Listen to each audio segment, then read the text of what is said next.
The Guided Goals podcast gives you the tools, direction, and resources you need to pursue your passion project. I'm Deborah Eckerling, Project Catalyst, and this is the Guided Goals podcast. Our guest today is Dr. Michael Lennox, and we're going to talk about creating the life you want. Michael is a spiritual teacher and author, psychologist, astrologer, and internationally renowned expert on dreams and dream interpretation. He considers himself an ambassador to the unconscious mind. Welcome, Michael. Thank you for joining us today. No, it's so great to be here. We finally connecting in this way. Yay. Yes, we've spoken before because you've been on my other podcast, but this is the first time we've got to talk face to face ish, which is, Ish. I love that. Yes. If you're going to have a podcast, why not use it to talk to your people, right? Right. Right. Would you like to expand a little bit more about your background? Sure, I guess, the sort of short version is, dreams came first. I was fascinated by them as a kid. I found as a teenager that I had a natural intuitive gift for interpreting them. Because I sort of said so when I was out in the world and people would say I had a crazy dream and I would say, well, tell me about it. I read Freud's interpretation of dreams as a 15-year-old, and so I very kind of pseudo-sophisticatedly thought, well, I can do this. But I found that something happened when I heard a dream and spoke back to it. And what I learned later, as a sort of a full-on adult and a spiritual teacher in training in my 30s, was that it really was an activation of a capacity to channel divine wisdom.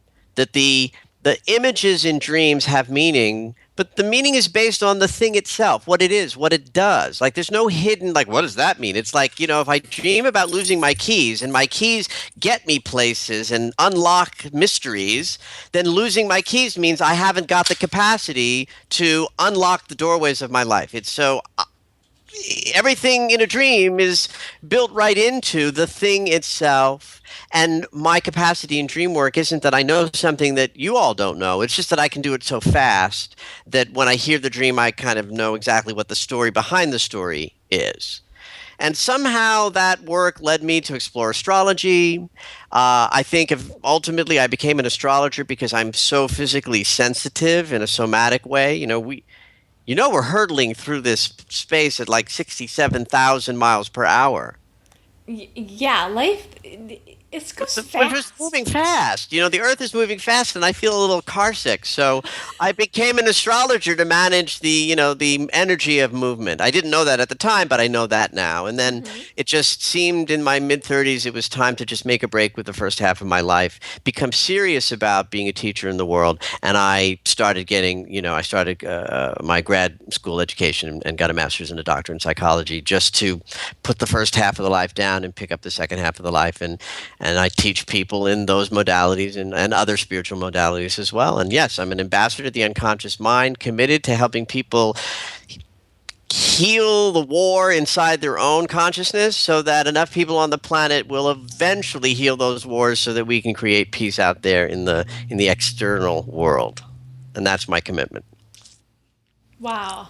That's and not to make light of the powerful statement you just made, but this is why you are the perfect guest for the show. It's Guided Goals for Your Passion Project. It's people who are working on things on the side, either while they have a day job or in addition to, if they're an entrepreneur and they have a product or a book or something else they want to create, to find time to put it into their lives. I love that. That's beautiful. That's an example of people doing their part, finding their dharma, expressing their gifts and talents to lift the vibration of the world. And that's what all of us need to be doing. Well, and this is your gift. My gift is kicking people and helping them make sure that they do their gift. I love that. Because isn't that the thing? Shouldn't we, at least for part, if not most or all of our lives, be doing what we love? Yes, absolutely. And I think it's a confounding obstacle that people bump into is they know this as an abstract concept. And then we live in this world where we are our resume or we are our career choice or our job. And people confuse dharma and job. Sometimes they're the same. I'm blessed with that. My dharma and my career are the same, but it's not for everybody. Sometimes it's about just finding something that you love that you can share with others. Maybe it's a project. Maybe it's something that's public. Maybe it is consumable, but maybe it's not. Maybe it's just something that you embody that other people respond to at the grocery store. It doesn't matter which it is or what it is. But it hopefully is designed to inspire others to a higher vibration. And it sounds like that's exactly what you're committed to do, is helping people find something specific to chew on and offer to Uh, the world. yes, I think of it more of like it's the hope factor. Even if you're not doing everything that you love, if you're doing something Something that you love. that you love, it will, to use your words, raise the vibration of the rest of your life, and that's just it. That is correct. Because so what can people? Well, let's start with this, and because we pre-talked about a lot of this stuff, but let's talk about what can people do just off the bat to be more in line with who they are and what they want. Golly, that's that's Or an enormous question. Wow. we could start elsewhere. Well, no, I mean, you put the question on the table. Let's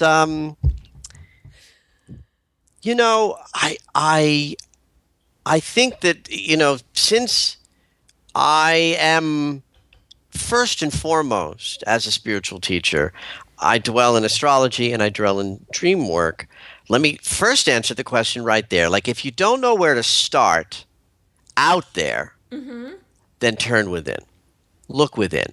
And you've got certainly one thing built into the mechanism that is designed to inform you more about who you are on a soulful level, and they happen right inside your brain every night that you go to sleep, and they're for fun and they're for free, and that's your dreams. Your dreams are, now the scientist in me says, well, we don't really know that, and we don't know what dreams are really, beyond that they clean the brain off and prepare it to receive more data the next day. And if we didn't do that, we would hallucinate because it would be too many neural synapses up there firing from everything we saw yesterday. So we clean that off, which is, by the way, one of the reasons why we often dream of things we've done, because we're really reviewing everything. And we're taking what's important and we're creating memory, and we're taking everything that's extraneous and we're throwing it down into the nether regions. But at the same time, our soul is being opened up to sing to us, to speak to us, to inform us about where our fears are dwelling and where our desires are taking us in an abstract language of symbols. You don't have to know what a dream means to honor it. It has a work and purpose of its own. It doesn't need your help. In fact, it's like I like to sort of sometimes joke when I'm teaching or speaking that I am ultimately irrelevant. Your dreams don't need my help. They are assisting you become a better human being. That is what they do. Not for nothing. I believe that if you pay some attention to them, they do a better job. Just like the 8-year-old jumping into the pool over and over going saying, "Hey, Ma, watch," has an experience of fullness when he or she jumps into the water and mom is watching.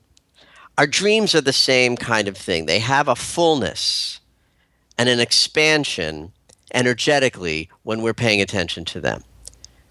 So our dreams are happy if we listen. Yeah, that's sweet. Yeah. Our dreams are happy if we listen. And now, don't, for those of you listening, it doesn't mean that your dreams will be happy dreams.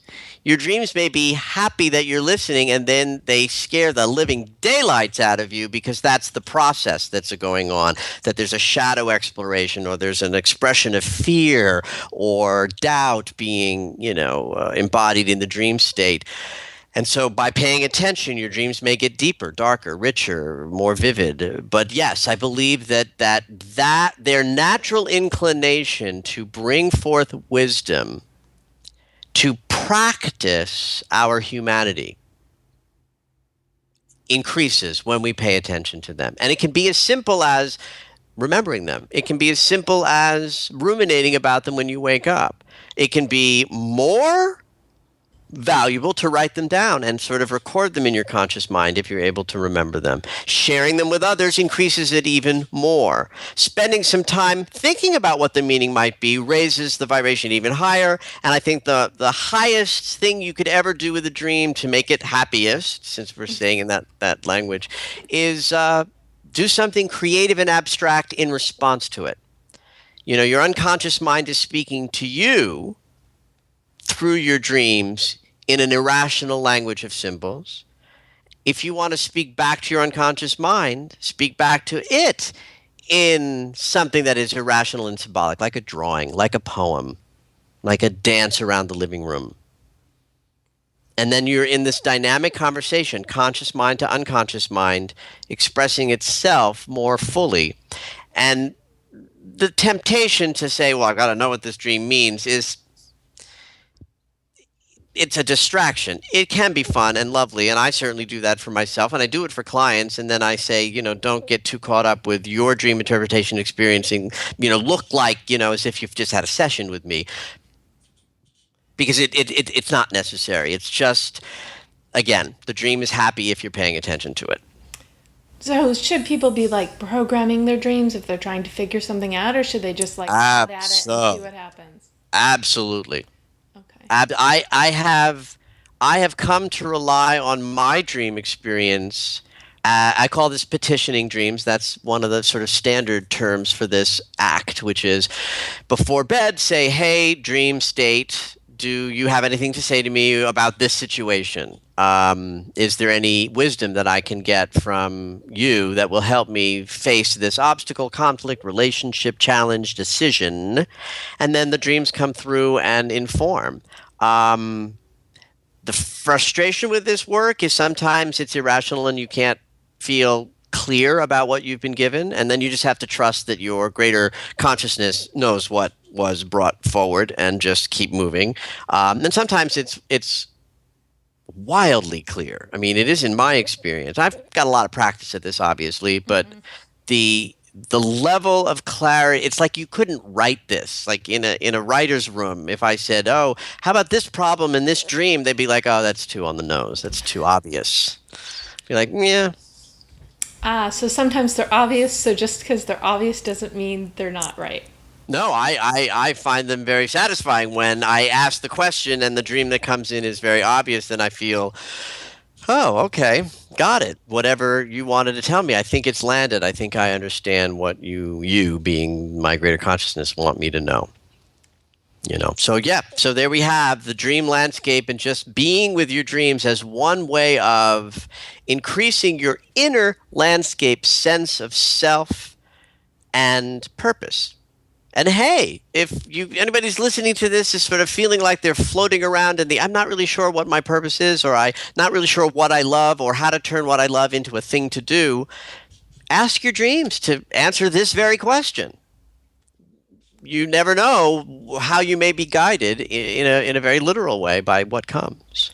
It's funny because, in business, there's that statement, if you don't ask, you don't get. And this is like exactly it. Exactly that.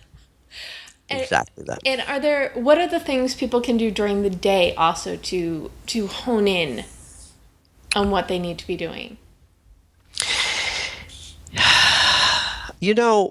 One of the things that is, for me at any rate, exciting about living a life more archetypally, meaning looking at your landscape as if it were a dream. When you have a sleeping dream, you're invited to consider every person an aspect of your personality, and every landscape as an aspect of your inner consciousness. So the house in your dream represents your sense of self. The kitchen in the dream represents your sort of heart and lungs, where you're nurtured and made warm. And people accept that notion pretty easily. Like, oh, okay, yeah, it's a dream. It's happening inside my head. It's symbolic. It's irrational. Okay, everybody's me.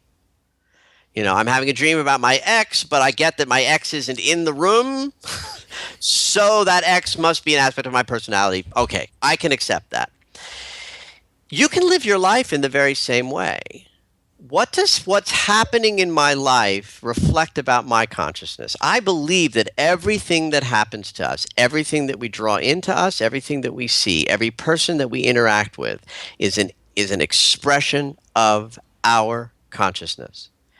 And you can interpret relationships, events, circumstances in an effort to behold them more fully by using the same principles that you would in interpreting a dream. Well, what might this be reflecting of me? I have this appointment with a therapist and I'm 10 minutes late. Now, the therapist is going, client is 10 minutes late every week. This must mean something. The client might be going, oh, I'm late again, and not be willing to make that sort of leap. But the training, what the therapist wants to do for the client is to get the client to a place where they're willing to interpret what is behind the act of being late for session every 10 minutes, 10 minutes every session. Living life that way can be very rich and satisfying. Now, you can take this too far. You don't want to be solipsistic about this. If you could be so self-involved and self-focused in interpreting it. What does this mean? What does this mean? It's like, ooh, there's nothing more unattractive than that. But it's like when something occurs that is confounding or difficult, in my experience and my training and my teaching, taking a look at the occurrence from that perspective of, well, what does this reflect about me? What am I bringing to the table that's drawing this in, can be very, very valuable in figuring out what I am saying about my life that I don't know that I am saying until I look at it in that way. So I want to say in real people terms. So if you do something that makes you happy, pay attention to it and do more of that. If you're interacting with people who don't make you happy, see what you can adjust in your life or in your inside of you. Yes. Or run away from them. Well, listen, running away and choosing other is a good idea, absolutely. But I guess what I'm saying is, like, in using your first example, you could say that I do this thing and it makes me happy, so I'm going to do it again. But the very same token, you could say there's a happiness inside me that must express itself. And when I focus on that idea, I'm naturally drawn to this thing. It's really the same equation. It's just one is looking at it from the inside and one is looking from the outside. One is declaring that the happiness is, like, I play the piano and I sing, right? And it makes me happy. So I could say that the happiness is caused by the piano playing and the singing. Or I could say that my happiness causes me to play the piano and sing. I just think that it's more powerful to start with the inner landscape, to sort of say, inside me is a happiness. Let me flame that up, and that might inspire me to choose more happy things. Why? Why is that powerful? Because I can do that there's my chair. I don't know if you can see it behind me. There's my chair that I do my morning practice in, where I consciously create my experience. And if I sit in that chair and I cultivate the sensation of happiness and joy, I am more likely to do something joyful in that day than if I wake up going, rah, rah, rah, rah, rah, rah, rah. I'm very unlikely to choose to do something that brings me joy in that day. And the control is in my choices. So you start your day with like a morning meditation and being in tune. Yes. And that I'm guessing could be as simple as just sitting for 5 minutes and just choosing to, today I am just going to be happy. I am choosing happiness. I am cultivating the experience of joy. I am looking outward for my joyful life to reflect back to me the joy I am cultivating inside my heart. So that's like I don't say I just made that up in this moment, but just to make a kind of an obvious point that, yes, a spiritual practice. We're talking about a spiritual practice and having a spiritual practice. One of the obstacles for people in having a spiritual practice, and by the way, this is not a religious practice. It can be completely physics oriented, like there doesn't have to be anything woo woo about a spiritual practice. A spiritual practice can be looking up at the sky in the morning and just letting yourself, I'm looking at the sky obviously out the window here, Yes. letting yourself be filled with wonder at how beautiful it is. That's a spiritual practice if it is done with the intention of shifting your emotional experience, right? Mm-hmm. The kicker is, or the trick is, or the funny thing is that people think that a spiritual practice is complicated, long, requires a lot of discipline. Well, it does require a lot of discipline, but it doesn't require a lot of time or complex ingredients. You, do you know how to breathe, Deborah? I sure hope so. And you know how to have a spiritual practice. Awesome. Right? All you need to know is, oh, right, breath is life. I have this breath. I do it unconsciously. What would happen if I sat down in a chair and I just, oh, I'm breathing. 5 breaths, 10 breaths in a morning every day. And that person, if they were arrested for having a spiritual practice, they'd be convicted. That's awesome. But it's so simple. And so why doesn't everybody do this?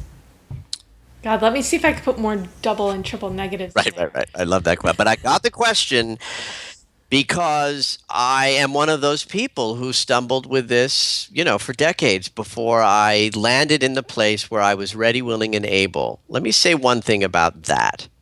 Let me say a couple of things about that. One is it is the human experience to resist this.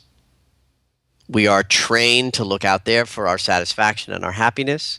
We are trained to believe that we have no control over what's going on in here or here, and that's not true, but we're trained to believe that. So there's a lot of support that says, look out there for how you're supposed to feel, and you have no control about what that is. So we're just dealing on one level with a lot of training that is counter to the truth of life. I hate talking about what I'm about to talk about, but it's just sort of true that there is something in the human condition that is fundamentally nihilistic and self destructive. Look at the planet. The planet is reflecting something that is inherent in our fundamental humanity right now that is destructive. And if that weren't so, it wouldn't exist. It exists because we inside of ourselves have a self-destroying complex. And in order to get to the place where you feel valuable enough to invest in your life with a spiritual practice, a joyful searching, a project-oriented, disciplined, guided life like you inspire others for, in order to value yourself that much, there's a lot of dismantling that has to be done around the impulses to resist, the impulses to stay small, the impulses to just go with your destructive humanity. And my God, everywhere we turn, we get these reminders that it's awful out there. Mm-hmm. I have to be very careful with how much I allow myself to see news and media feeds and all that.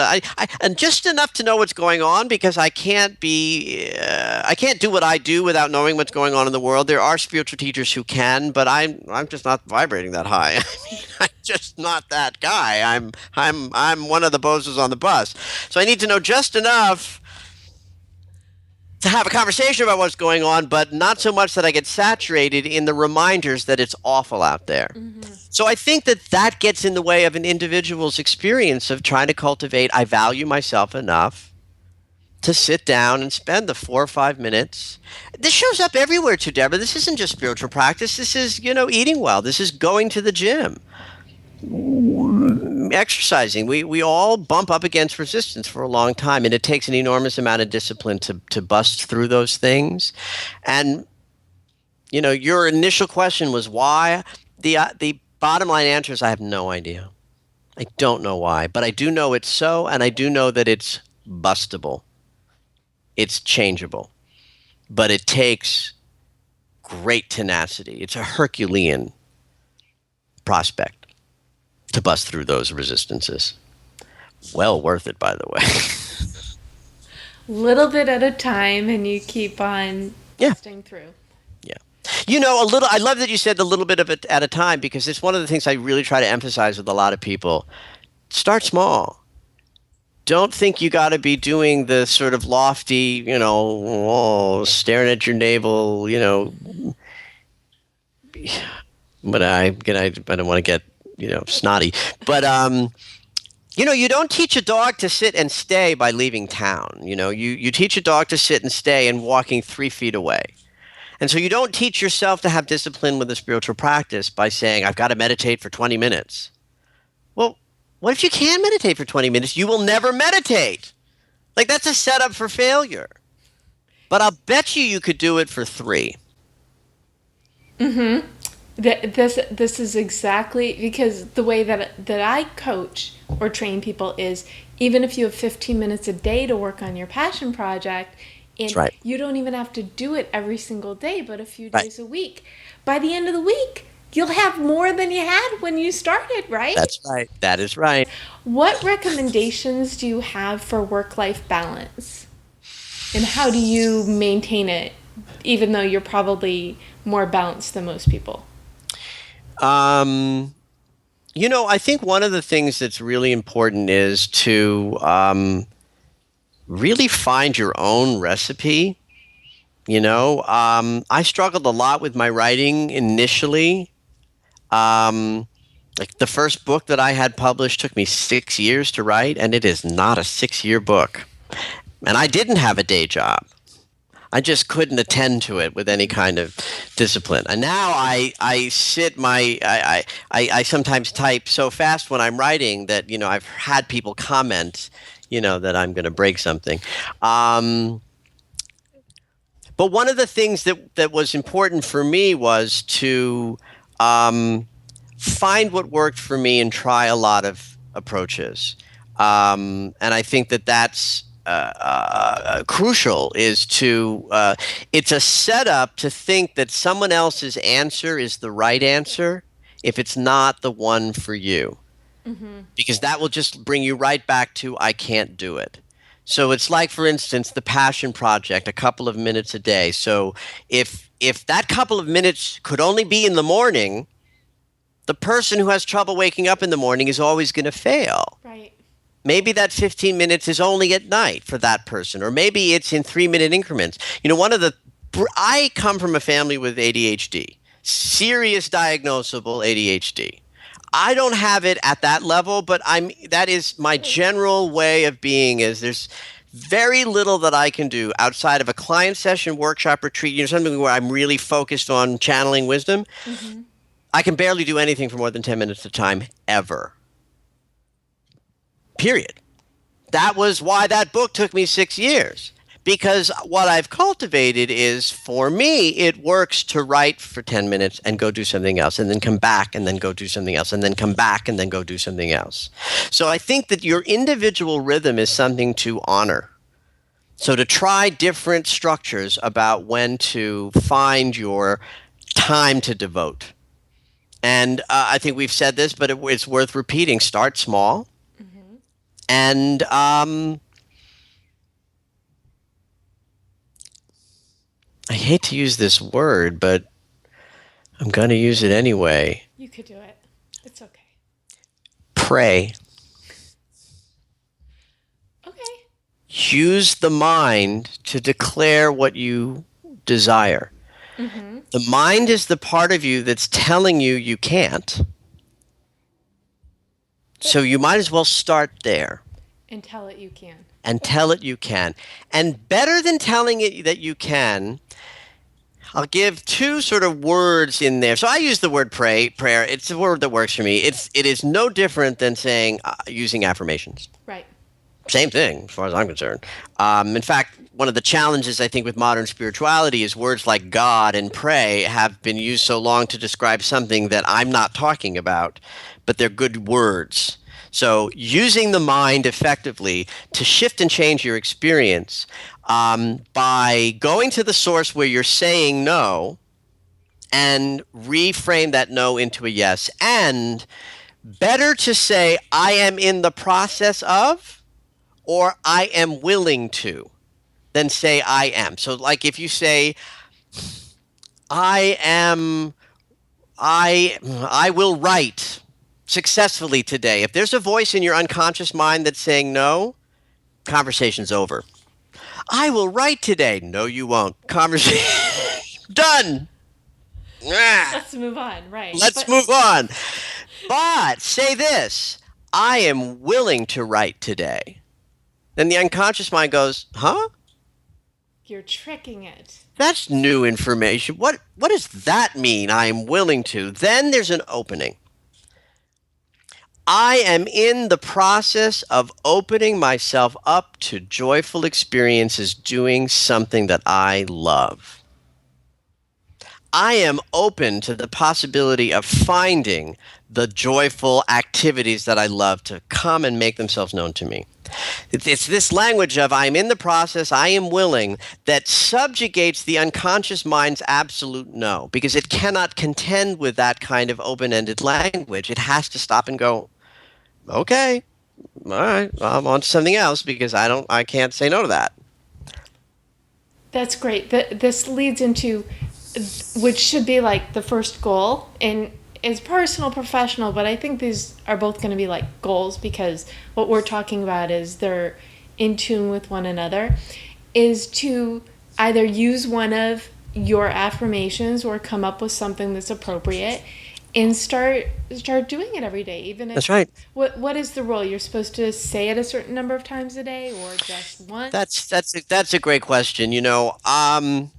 In my world, if I were king of everybody's unconscious, Yeah. Well, and you are. I got to say I am, I would say ceaselessly, never ending. Every moment is an opportunity to turn toward prayer and affirmation. It works. Sometimes it might only relieve you for a minute or two, or even a second or two, and then you just go back to it and go back to it and go back to it.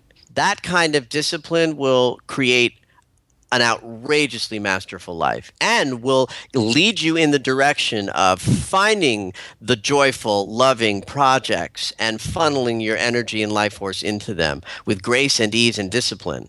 Because it's the mind that is saying no. Go to the mind and work there to turn that no into a possible yes. I love it. That's great. The first goal is to come up with your affirmation, and then the second is to say it continually until you get it. Until you get it. Or until it evolves into something new to say. Say something new each day. Have it be different. Change it up. Mix it up. I love it. Dr. Michael Lennox, this has been such a pleasure and a joy. Yeah. Thank you so much for taking the time. And anyone who is, whether you're watching on YouTube or listening to the audio podcast, if you go to guidegoals.com, we will have Michael's links and some show notes. It does not matter what your situation is. There are little things you can do to change your life. You just have to decide that you want to change your life.